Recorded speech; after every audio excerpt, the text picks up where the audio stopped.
Alexa, play the podcast. Oh, she actually listened to me. Oh, stop so it. you got to turn your... No, you got to turn it off, Brant. She's going to listen to you the whole damn time. I'm gonna go. She's always listening. gonna go press the mute button. Wait, do you mute her or do you turn her off? No, there's the do not listen button. There is? There's a do not listen button. It's like the circle with the cross through it, and you press that, and then she turns red, like she's mad that she's not listening. Oh. And then she's not listening. Somebody's like, should it be purple? And they're like, no, make it red. Make it She's red. not listening to you anymore. She's pissed. Brant, I want to listen to you. Please let me listen. 31%. This is starting off great. Yes, 31% of our listeners of this podcast listen via an Amazon Echo device. Really? 31%. 31%. Huh. So, Hey, for those people that have Alexas at home, yeah, we're going to be talking about Alexa today. oh shit, I forgot about that. We should. Okay, so all right, so we'll only say it once, and then Okay. from this point forward, we're gonna call her A. A. Wait, if we're saying it through the podcast and she's playing it, does she just blow up? Wow, this just got really deep. I don't know. Does she go into a death spiral?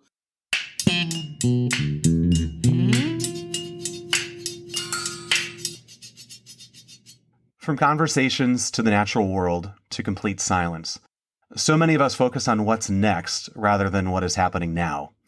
I'm Listening is a podcast that dissects the importance of listening. I'm Drew Richmond, And I'm Brant Christofferson. and this is I'm Listening, a podcast simply about the skill of listening. All right, we're off to a good start. So we have a podcast. It's called I'm Listening. Now we're talking about electric devices. The Amazon Echo, kindly named Alexa. Your iPhone is Siri. But they're listening, and we want them to listen. We invite them into our homes because they make our lives easier? I'd like to think they do. Question mark? Yeah. Yeah, we've got all these different assistants, and the one we'll specifically be talking about today is the Amazon Echo with the A service on it. Yes, A. Yeah. Hey, do you have one of these devices in your house, Drew? I do. I have one. I have two. You have two. I have two devices. How many do you have, Brant? I have in my house. I have five different Amazon Echoes. There's another one coming in the mail today because they just went on sale. I may or may not have a problem, but here's why I have that many. And This is going to be a good answer. defend myself. Okay, it comes down to music and being able to listen to music, listen to podcasts, listen to the radio in whatever room I'm in. I can just do it. It's right there. I ask it to play music and it does it. If I want the whole house filled with music, it does it. Is it the best quality music? I mean, I'm enjoying it. It's a great little speaker. So I've got them for music, but now I use it for everything. Go on. Today alone, there have been 18 different interactions with A in my house. It's only 10 in the morning. Whoa. Okay. It turns on my lights. It turns off the lights. Okay. It plays music. The kids like to use it to drop in. So if they're in the basement and they want to talk to me upstairs, all of a sudden I hear, Oh. ba-ding! And it's my 4-year-old. Dad, she hit me. Okay. Did you talk to her about it? Mm. Okay. And then she's like, Wait, you can intercom system those things? yeah, you can intercom with them. Okay. I listen to news, turn on the lights, turn off the lights. I've got it connected to the TV so I can pause the TV. I've got it connected to the thermostat so I can change the temperature. I've got it connected to the outside lights so they come on at sunset and go off at 10 p.m. I've got it connected to the Roomba to vacuum the living room whenever it needs to be vacuumed. It's attached to the lights in our bedroom. It's attached to the lights in our living room. The kids have one in their bedroom. I've got power switches that I use for the Christmas lights at Christmas, outside and inside. It is everywhere. Drew, I have a problem.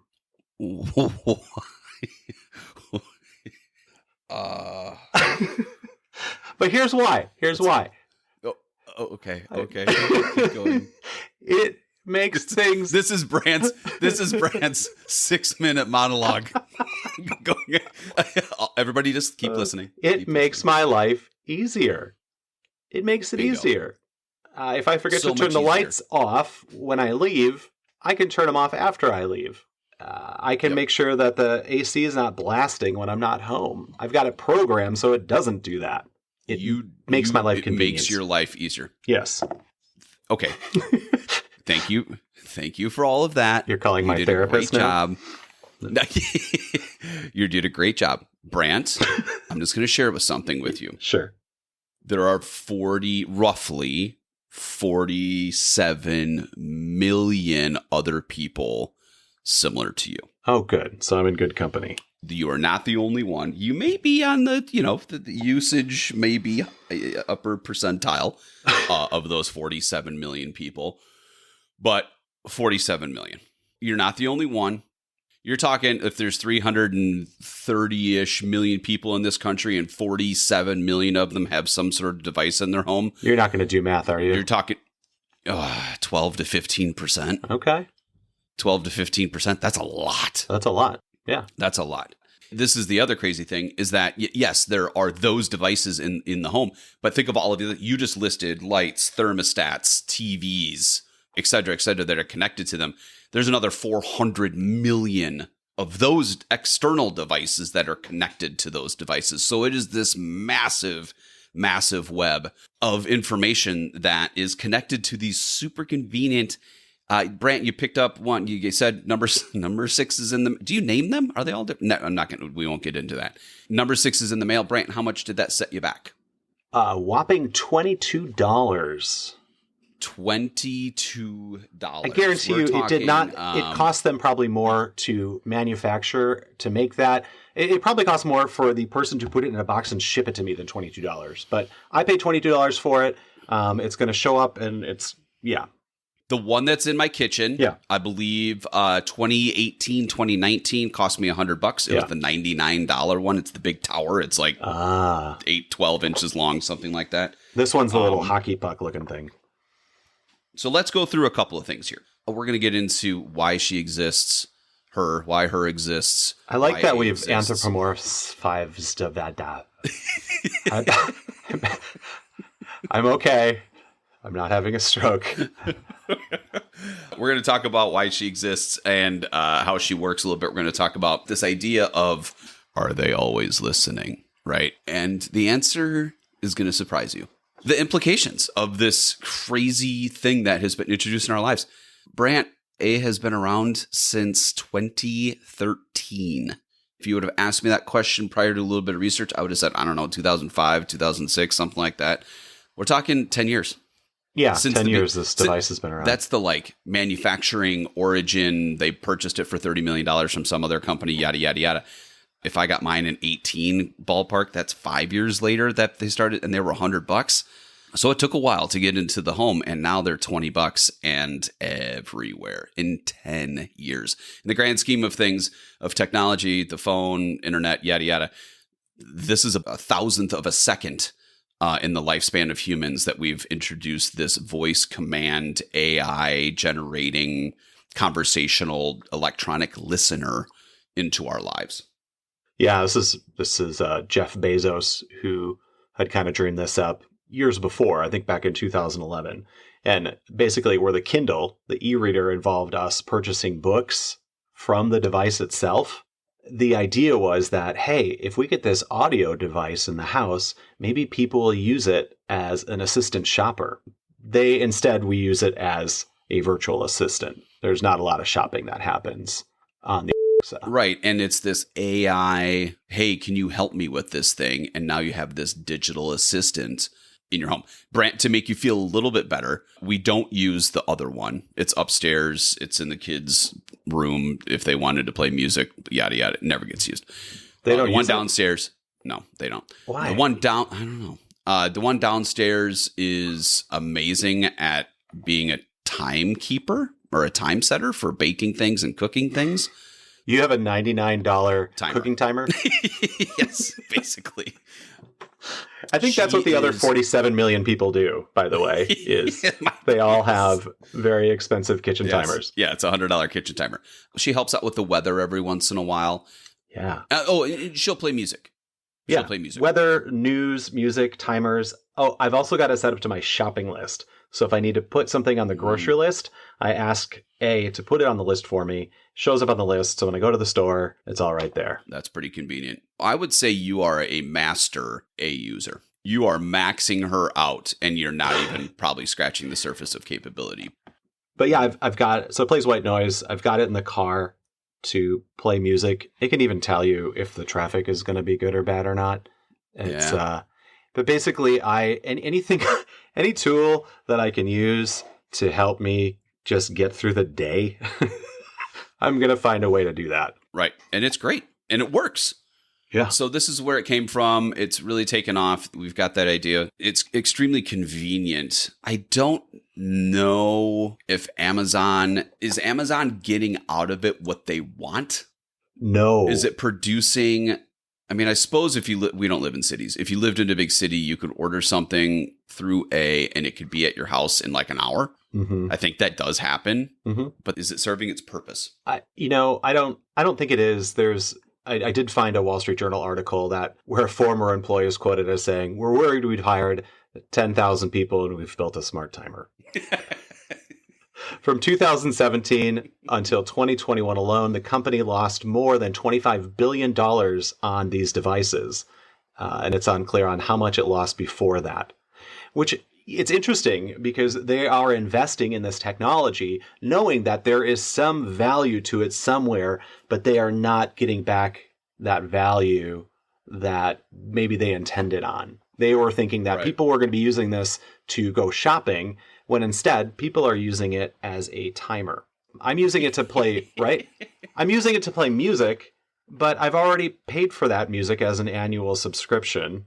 And I'm not, every time I play a song, I'm not buying a new song, right? There is no purchase interactions happening on a daily basis. Your music subscription, you're already using that elsewhere. So think about your case where you use it. Let's say you use it for roughly 100 things.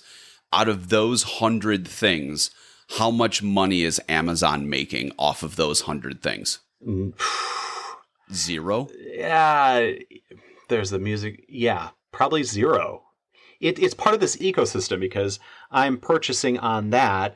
Maybe I'll add something to my shopping list that instead of getting it from the grocery store, I might buy it from Amazon. But for the sake of this argument, we're talking, they're not making money when you turn on your Christmas lights. They're not making money when you run your vacuum.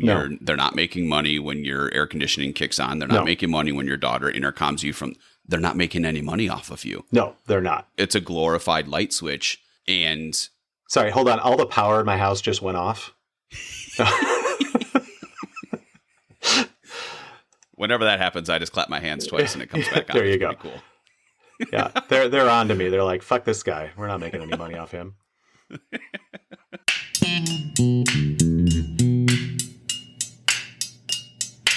So that's a fascinating thing. So they're losing billions of dollars a year. I can't imagine that over the next 3 years they've recovered any of that. 12 to 15% of the American population owns one, and they're not making any money off of it. Go on.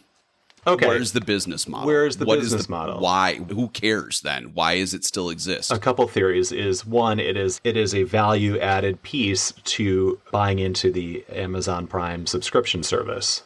You've got a Prime subscription too, or do you just have the device? I do. I don't like it anymore. I used to get 2-day shipping, and then the pandemic happened, and now everything's 4 to 5 days, and I still don't know why I get it. Really? But I just keep doing it. Oh. Whatever. Yeah, so, it's weird. But I live in a weird spot. But anyway, Go on. Yes, I have Prime. Okay. So I've bought in, to that whole Prime ecosystem. So we get overnight shipping. Which is, by the way, not beyond shipping. Now it's music. Now it's video. Now it's access to NFL games. Now it's access to all these other things. Okay, go on. Yeah. So I use that. So it's overnight shipping. It is Amazon Music, Amazon Prime Video. They've got unlimited storage space for photos, which I don't use, but it's still there. Grubhub is now part of that Amazon ecosystem.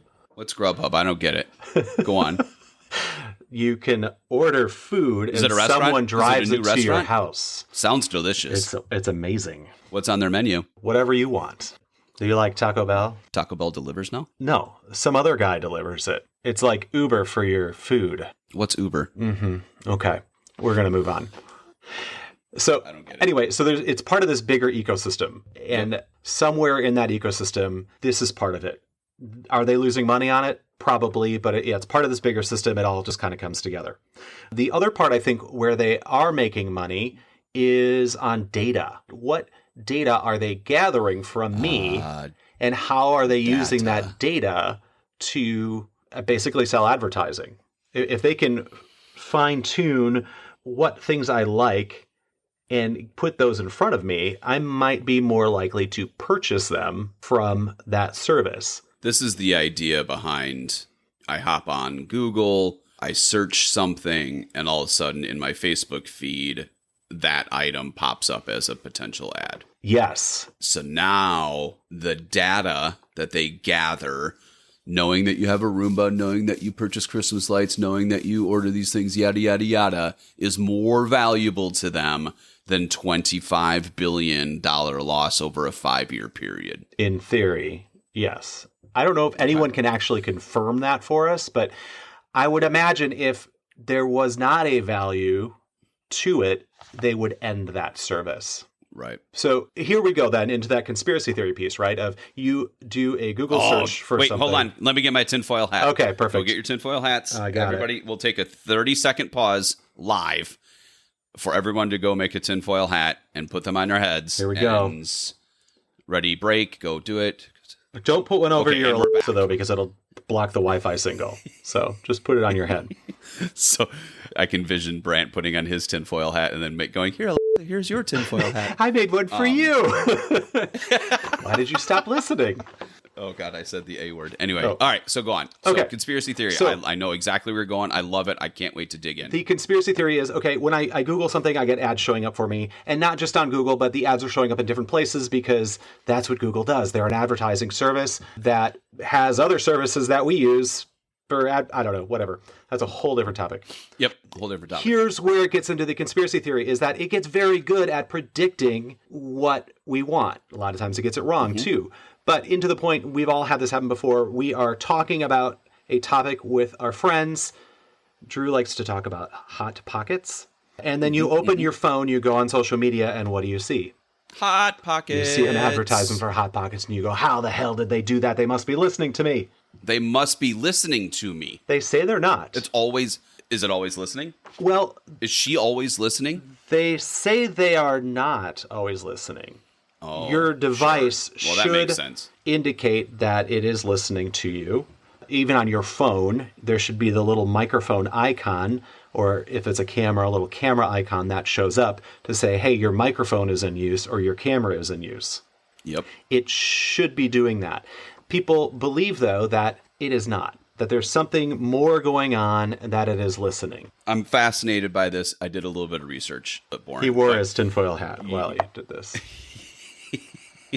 You found the term, and the term is the wake word. The wake word. It's the wake word is what awakes these devices. That's why and we're gets it saying listening. A instead of the name. Correct. Because that is the wake word. That is the wake word. And you can change that wake word, right? I think you can do that. You can do it, make it whatever you want. But anyway, so it's the wake word. Now, my question immediately to you was, well, it's got to be listening in some capacity so it can hear the wake word. Right. Right? And then you're like, well, then it must be always be listening.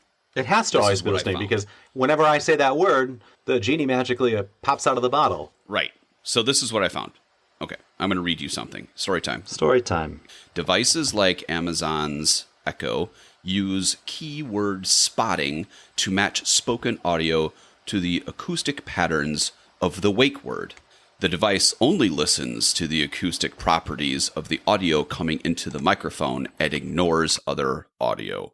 Once the wake word is detected, the audio is sent to the cloud for analysis to verify the wake word has been spoken. After the wake word is verified, the device can fully fulfill the request and starts listening. Okay, so to acoustic patterns, acoustic properties. So it is, in theory, always listening. However, it's just it's all mumble jumble, doesn't really care about anything you're talking about until it hears something similar. And we've all had that happen. Yeah. Something similar to it, or and it awakes, and in a flash of a second, it's going, yep, that's the word. How can I help you today? Or what can I do to help you? Or that little blue bar shows up, or whatever happens to respond to that wake word. So this might be similar to my garage door opener. Go on. It's not an acoustic sound that I hear. It is, I might be messing this up, but so we're talking about an acoustic source is it emitting acoustic waves. My garage door opener emits a frequency that my garage door listens to. If it gets the right frequency, my garage door responds and opens. If it gets the wrong frequency, it doesn't do anything. And on the off chance that someone else has the same garage door opener that I do and hits that right frequency, boom. So are we saying that this, like the acoustic source maybe is kind of like that frequency for a remote device? Yep. And here's another example. So you're sitting in a room full of people, and there's all this party mumbo jumbo, all this background noise about, and somebody says Brant. Yeah. And you go, what? Yeah. Was somebody talking about me? Yeah. You weren't listening to anything that they were talking about. It was just this mumble jumble of everything until you heard your wake word, which was your name. And you went, wait. Oh, they're talking about something else. Yeah. Oh, they said rant. They were ranting about, oh, okay, well, that wasn't actually my name. Or there was somebody across the room calling for you. Yeah. You didn't hear anything that was being talked about until you heard your name or whatever that term is, and you went, Burr?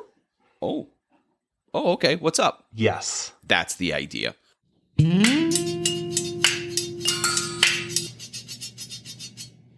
I have a question for you, Brant. It's listening. It's tracking. Do we care?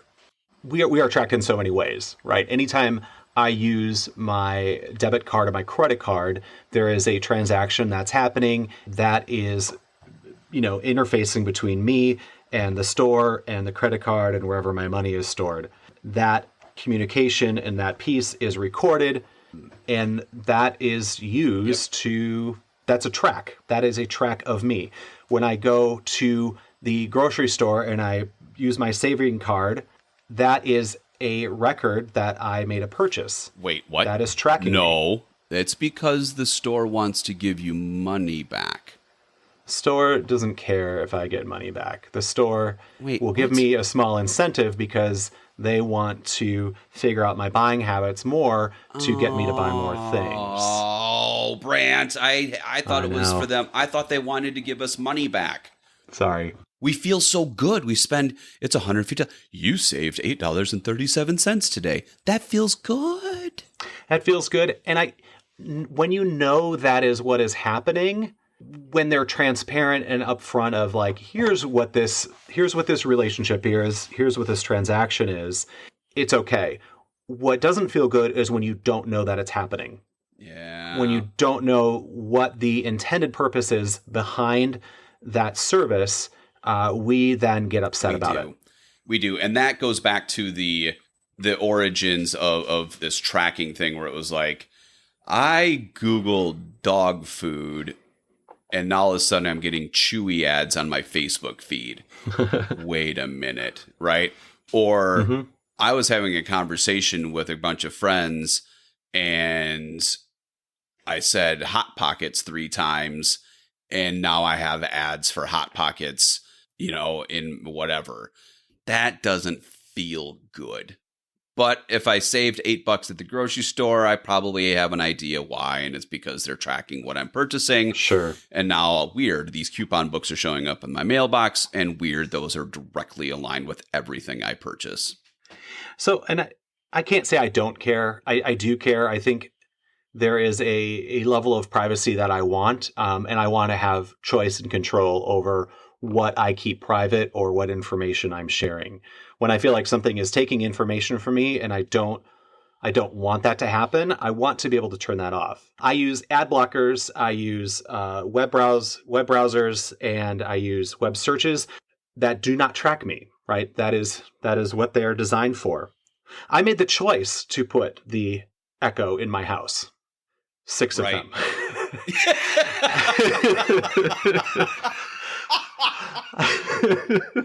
That was Brant realizing he has a problem. Admitting that you have a problem, Brant, is the first step. Oh, thank you. But wait, maybe it is a choice I made, and right. And if I don't want that, I could turn it off. I swear I could turn it off. No, you can't. I can't. I've got a problem. But I think that's, if we want to continue using these services that make our lives more useful, we want to be able to understand a little bit of how that works and what might be happening with our data and with our information. Exactly. And this goes, this is everything. So this is when we go shopping. There's data on our way to the grocery store. There's data on how we got to the grocery store. There is data on everything.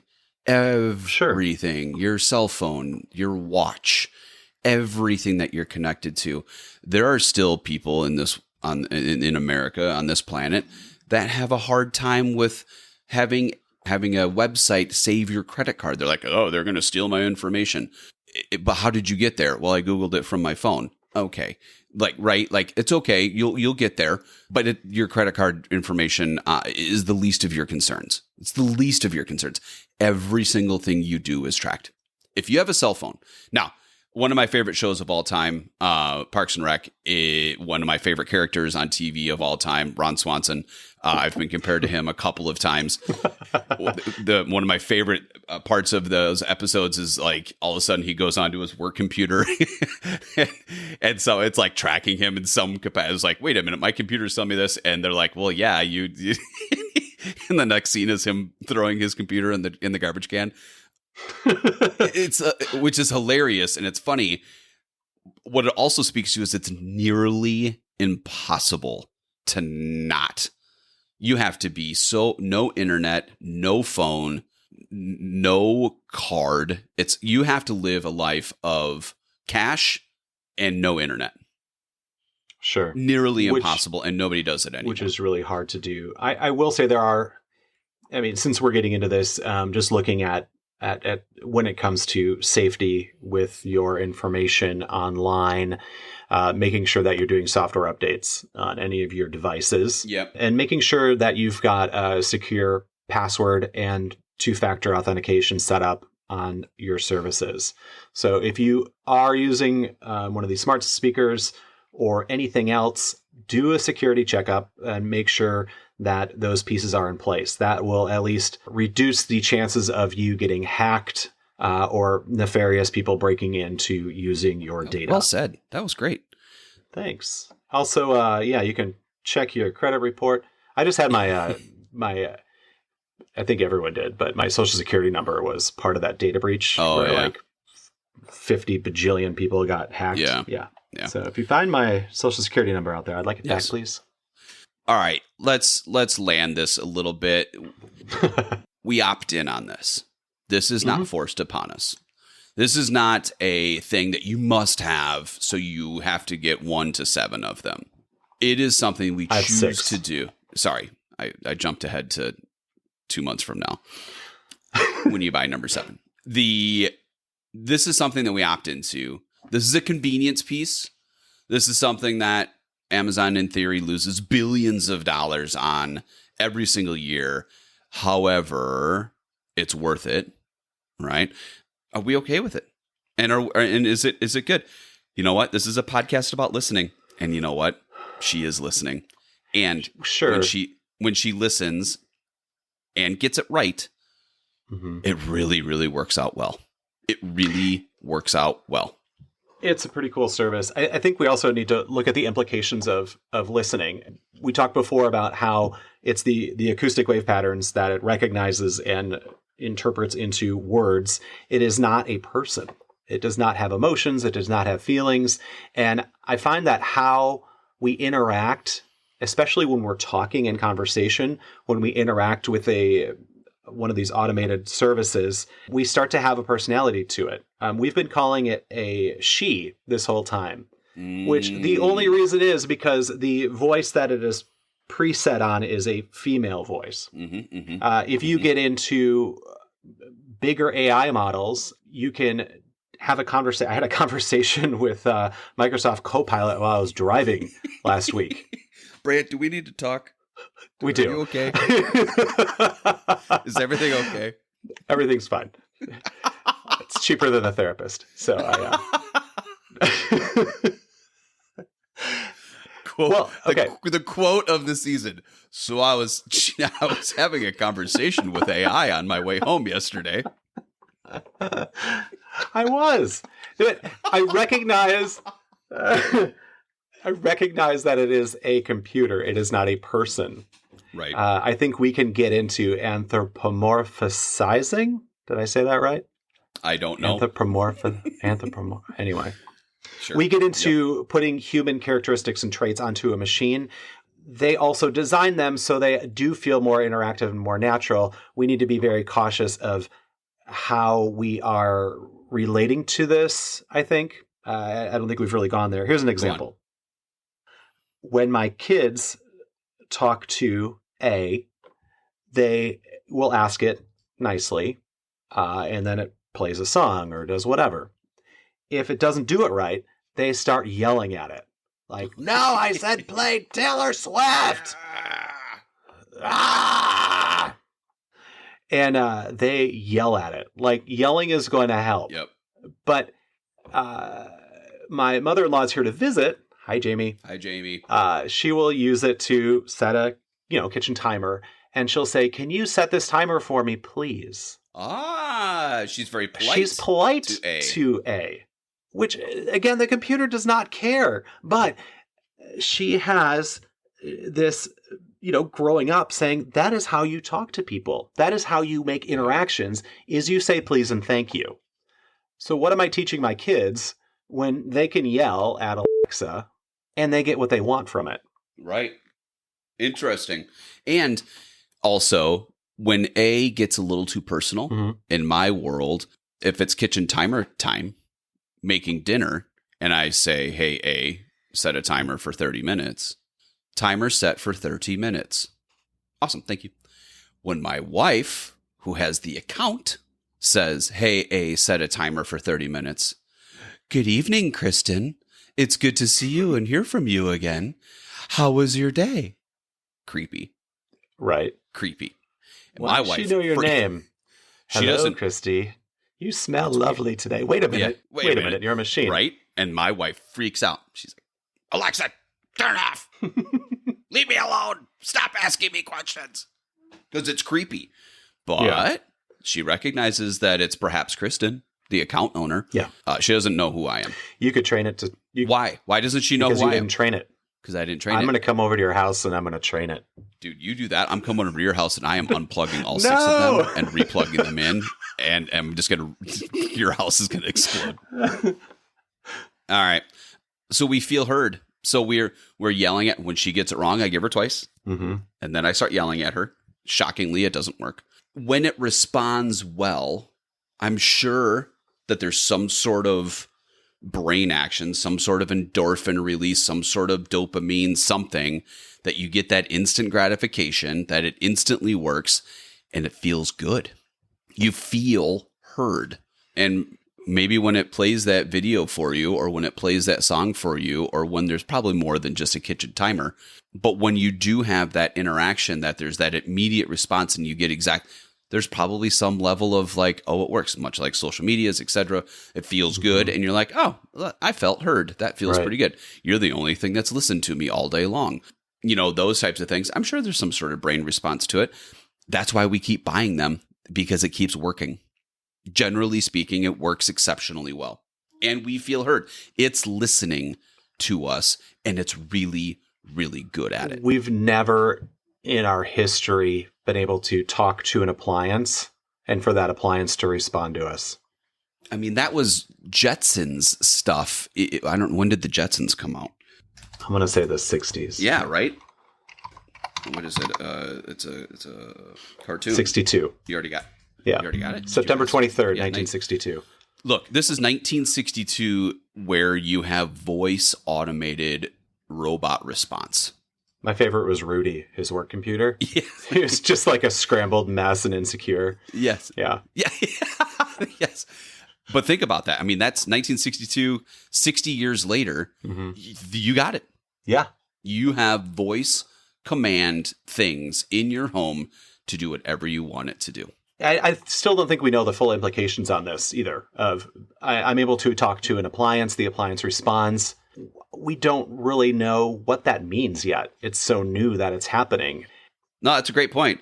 Just that immediate response. And again, we've lived our lives half with this sort of technology, half without, maybe you could say a quarter of our lives with this sort of technology. But if you're 10, 12 years old, your entire life this has been available to you. Mm-hmm. What implications does that have when you're 20 and it's not around you? I don't know. Yeah. It's pretty crazy. You bring up the point of the dopamine hit that you get with this interaction, similar to the interaction when your phone pings because you got a Instagram notification. What is that doing to us?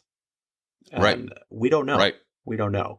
And so you make me think of that. And like, I try to make sure I'm not on my phone all the time. Yep. I've never thought of using the Amazon Echo as can I go a day without this? Like if you asked me to take them all out of my house right now, I'd be like, why? Right. Why? Plus, it would take you like 3 hours to do it. Oh, man. Yeah. Now, you don't have power in your home? Doesn't work. You don't have internet at your house? Doesn't work. Need both of those things to make it work. You remove both of those things from your life? Doesn't work. Pointless. It's a paperweight.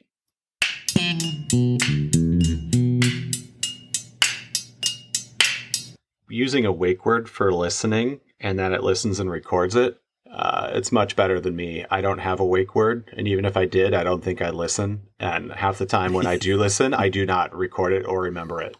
So she does a better job at listening than I do, I guess is what I'm saying. She's a great listener. Great listener. So when it comes to effective, great listening, she's got it nailed. A+.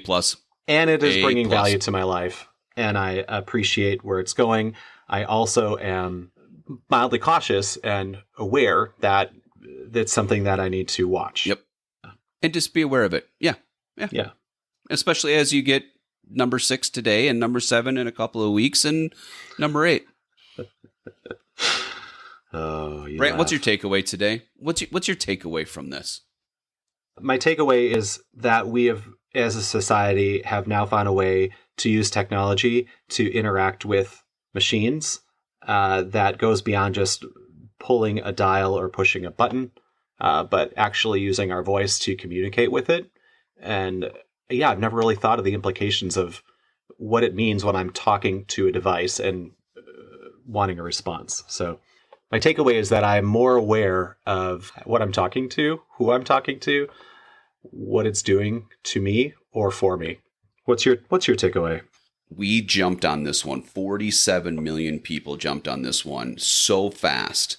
We're talking over the last 5-6 years that we either have to just accept the fact that there are benefits on the back end to these producers, to these companies, for the convenience on the front end for us. And if we're okay with that, then go for it. But if you're not okay with it, then think one level deeper into what this convenience means for you, but also what it means for the back end. We talked about this convenience thing of like these ads popping up. You know what? It used to freak me out. Now it's super convenient. It's like, oh, you know what I like, and well, there's a reason why they do it. There's a reason why these ads show up, and it's kind of convenient. And it's like, oh yeah, I didn't realize that brand existed. That's really cool. Let me look into them a little bit more based off of all of the other things that I've looked up. However, you have to recognize that how that happened is because they're listening to you and because there's data gathering on the back end that is worth way more than $25 billion over 5 years. Because last I checked, businesses don't like losing things, especially money.